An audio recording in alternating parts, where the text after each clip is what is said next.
Monsieur le ministre, bonjour. Bonjour. Bienvenue dans l'œil de la e-santé pour ce spécial Santé Expo. On va bien sûr parler de numérique en santé avec l'œil de la e-santé. Dernièrement, dans le débat politique, les déserts médicaux ont été très présents. Oui. Et pensez-vous, en tant que ministre, mais aussi en tant que cardiologue, que la e-santé, la santé numérique et plus particulièrement la télémédecine pourrait être une réponse à la problématique des déserts médicaux? Alors, je crois que, bien sûr que l'intelligence artificielle, la télémédecine a une place, dans les déserts médicaux, mais c'est pas, non plus la solution. Je crois que c'est un ensemble de solutions. Je crois que dans les déserts médicaux, ce qui manque surtout, c'est la présence humaine avec, des médecins, des paramédicaux qui soient physiquement présents. Donc c'est tout l'enjeu de pouvoir en former plus, d'en former mieux, d'en former partout et c'est le sens de l'action que je compte mener, d'ici l'été, notamment avec ma proposition de loi au Sénat pour justement supprimer le numerus apertus, de pouvoir définir les besoins en fonction du territoire, de faire revenir les étudiants de l'étranger qui sont partis faute d'un numérus justement trop serré, ils sont partis en Roumanie, en Belgique, donc on a besoin de reprendre la main sur notre système de formation pour justement permettre qu'ils viennent participer à lutter contre les déserts médicaux. La France a trop de difficultés sur les déserts médicaux pour justement ne pas prendre le temps et surtout l'engagement de former davantage. Après, sur la e-santé et la télémédecine, je pense que ça fait partie des solutions qui peuvent justement permettre de faire face à une file active plus importante. Je pense que ça peut être aussi un sujet pour les retraités qui n'ont plus forcément de cabinets médicaux et qui veulent continuer entre guillemets, donner du temps médical pour soulager la charge. Et puis, je crois qu'on peut avoir aussi des modules. On parlait d'intelligence artificielle. Je le vois, vous avez dit le cardiologue que je suis sur notamment l'analyse des électrocardiogrammes. On peut avoir une analyse beaucoup plus améliorée des électrocardiogrammes qui permet de sécuriser les résultats. Ça se fait déjà pour l'analyse des radios et ça peut se faire sur l'analyse des électrocardiogrammes pour assurer plus le diagnostic, rassurer les professionnels de santé et apporter un meilleur diagnostic aux patients. Alors, Monsieur le ministre, lors des grandes tendances de la transition que vous aviez inaugurées, vous avez focalisé sur un point important, celui de la formation. Et dernièrement, vous l'avez réitéré autour, bien sûr, de la thématique de la formation des infirmières et des infirmiers, mais aussi en psychiatrie. Moi, je voulais avoir votre vision sur l'importance de la formation pour les problèmes de santé et forcément par rapport à cette thématique de la santé numérique. Alors la formation, deux niveaux de formation pour les paramédicaux, vous le savez que c'est confié aux régions et c'est tout l'engagement que j'ai pris de pouvoir, dès ma nomination le 24 décembre, obtenir 215 millions de plus pour la formation pour les paramédicaux et j'en remercie les régions, les différentes régions de France qui ont à charge la formation des paramédicaux. Je pense que ça passe également par une modification des pratiques professionnelles avec la pratique avancée, avec l'exercice coordonné. Et puis, ça passe par former plus de médecins. Donc, on forme actuellement à peu près le même nombre de médecins qu'en 1970. C'était il y a 50 ans. Nous sommes 15 millions de plus d'habitants. Il y a plus de pathologies chroniques, plus de pathologies de vieillissement de la population, puis un rapport au travail qui a changé. Donc, la France doit reprendre la main sur son système de formation. Ce n'est pas acceptable que la 7e puissance mondiale, eh bien, plus de 50% de ces dentistes soient formés à l'étranger. Donc, il y a vraiment besoin de reprendre la formation en main pour pouvoir former plus. Et je crois qu'il y a beaucoup de solutions qui peuvent arriver aussi rapidement. Ça passe par notamment le permettre de pouvoir mieux prendre en compte l'apport des praticiens diplômés hors Union européenne, que ça soit par leurs connaissances et leurs compétences. Ça, je m'y attache dès l'été pour la voie interne et dès 2026 pour le recrutement par voie externe. Et puis, ça sera naturellement la 4e année de médecine générale avec notamment 3700 docteurs juniors qui pourront être accueillis par des médecins responsables de stage dès le 2 novembre 2026. Et c'est vrai que ça sera significatif pour les territoires. Merci, Monsieur le ministre. On aura peut-être l'occasion de reparler de la désinformation notamment voilà, sur Internet, qui est un sujet aussi qui vous tient à cœur. Je crois qu'il faut en reparler parce qu'on va lancer des grandes campagnes de vaccination, que ce soit la grippe. On a bien vu les propos incroyables du ministre de la Santé américain qui est anti-vax, qui fait des liens de causalité entre l'autisme et la rougeole. Et au pays de Pasteur, au pays des Lumières, on doit pouvoir être capable, la puissance publique, de réaffirmer, de souligner les fake news et puis surtout de pouvoir dire que la vaccination protège, sauve des vies. Et il faudra que nous puissions être très proactifs sur ces sujets, notamment lors de la vaccination pour la grippe. Merci, Monsieur le Ministre.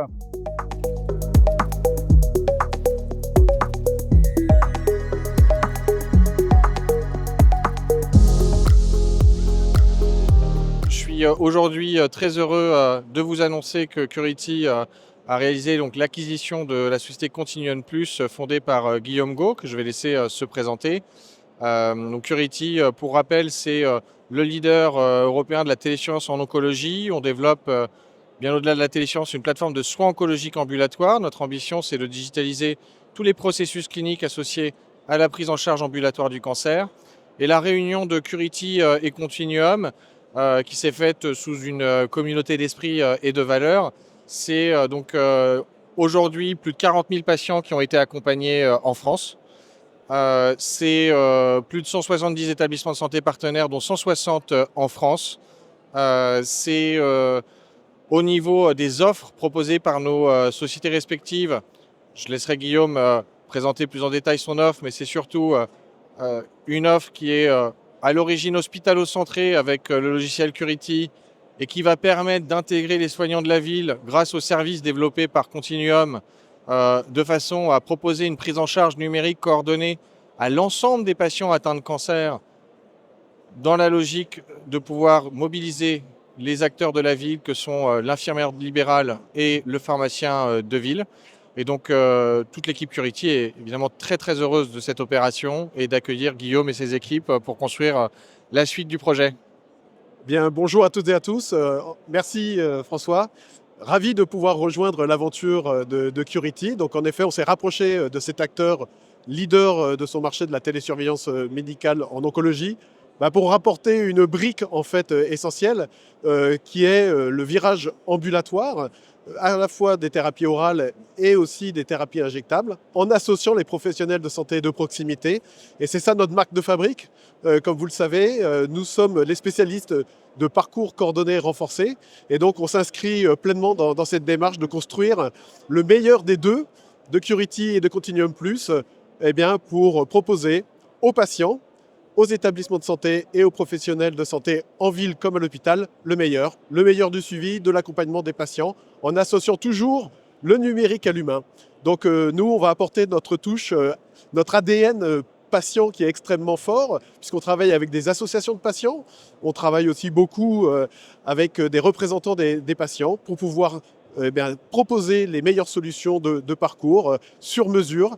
Et on associe à cela, bien sûr, les institutionnels, puisque en fait, on est dans un article 51, et on associe également les partenaires industriels qui financent ce type de parcours. Donc, ravi de faire partie de l'équipe Curity et de rejoindre avec l'ensemble de mon équipe, qui est constituée d'une quinzaine de personnes, cette formidable aventure. Oui, déjà, je tiens vraiment à féliciter à nouveau Guillaume pour tout le travail qu'il a pu réaliser avec ses équipes et dans le cadre de Continuum. On aura à cœur collectivement vraiment de poursuivre cet engagement auprès des patients isolés, des patients fragiles. Et moi, ce qui me plaît beaucoup dans ce rapprochement, c'est surtout le fait qu'à partir d'aujourd'hui, on peut dire que l'offre combinée de Curity et de Continuum au plan numérique va permettre de traiter tous les patients atteints de cancer et de donner les meilleures chances à l'ensemble des patients. C'est vraiment très important de le concevoir parce qu'aujourd'hui, dans une approche de télésurveillance classique, le patient isolé qui n'a pas accès au numérique, qui n'a pas d'aidant, eh bien, il n'est pas possible de le télésurveiller et ça crée des pertes de chance pour ces patients-là. Donc déjà, pour les patients, je me réjouis très fortement.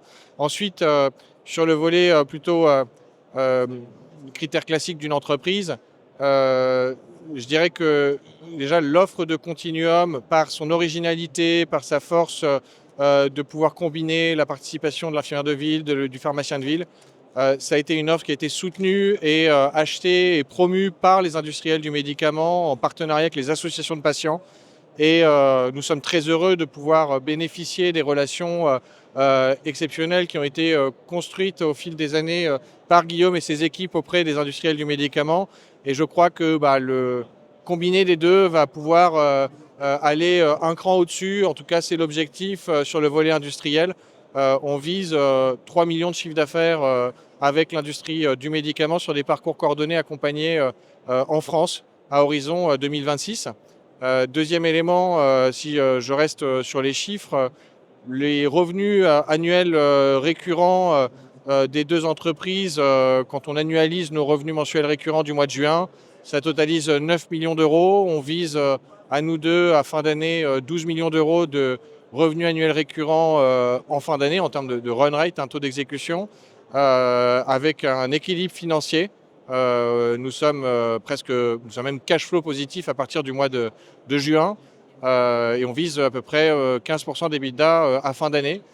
Donc on est extrêmement fiers d'avoir su développer avec peu de moyens une entreprise saine, profitable, qui est en forte croissance, puisque l'année 2024, Curity réalisait un peu plus de 2 millions de chiffres d'affaires.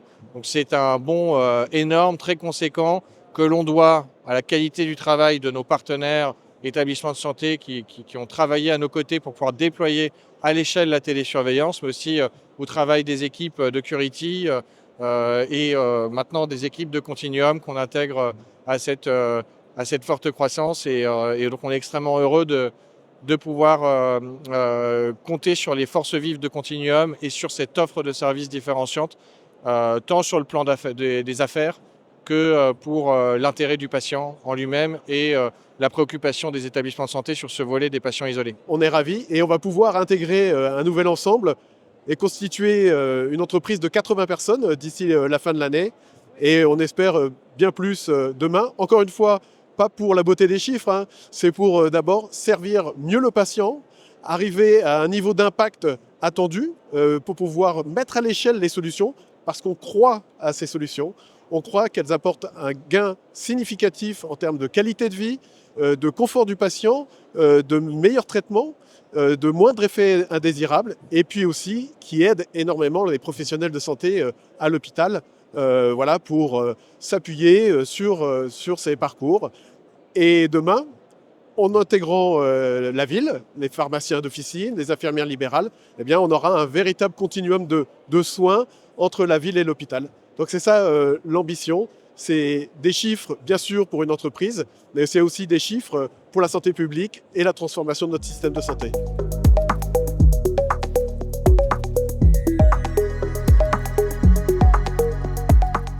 Nous avons créé la Société francophone de santé numérique, qui est en fait une jeune société, mais qui a une longue histoire. Alors c'est quoi cette histoire? C'est une histoire qui remonte à la Société française de télémédecine, où les pionniers ont fait connaître le domaine de la télémédecine pendant de nombreuses années, auquel j'ai apporté ma collaboration. Et puis ces dernières années, nous avions envie, avec quelques collègues, de mettre en avant d'une part la francophonie, parce que dans le monde francophone, nous avons de nombreux acteurs qui peuvent nous apporter leur contribution et leur réflexion. Et puis nous avons aussi souhaité élargir, en partant de la télémédecine, à la santé numérique, et c'est-à-dire tous ces domaines où vous avez les données, l'intelligence artificielle, la sécurité, la télésanté. Alors, cette société francophone de santé numérique, la SFSN, comme vous allez l'apprendre désormais, elle a pour objectif de promouvoir les initiatives dans le domaine de la santé numérique, c'est-à-dire à la fois la recherche, la formation d'excellence, aussi l'évaluation des pratiques sur le terrain, mais aussi mettre en place des partenariats au niveau français avec les institutions, avec les sociétés savantes, et puis mettre aussi en avant des partenariats à l'international, que ce soit en Amérique du Nord, chez nos collègues canadiens, québécois, en Afrique du Nord, en Europe, en Afrique subsaharienne. Donc tous ces acteurs-là, ils vont faire quoi? Ils vont apporter leur regard en permettant d'éclairer les décisions. C'est-à-dire que pour les praticiens dans le soin de pratiquer des soins avec le numérique basés sur des données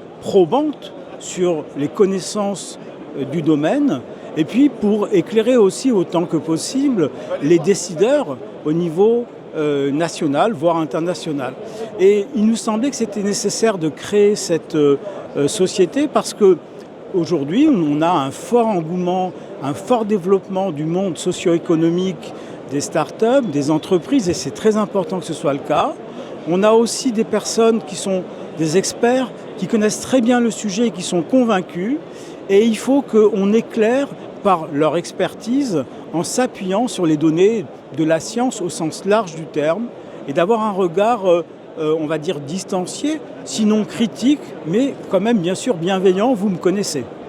Le numérique, je l'écris entre le N et le U, je mets un H. Le H, c'est celui d'humain. Le numérique sans l'humain, c'est sans doute beaucoup de pertes. Et donc, il nous faut des relations humaines, il nous faut des contacts. Et c'est ce que je crois on vient chercher ici. Sinon, les réseaux nous apportent déjà beaucoup d'informations.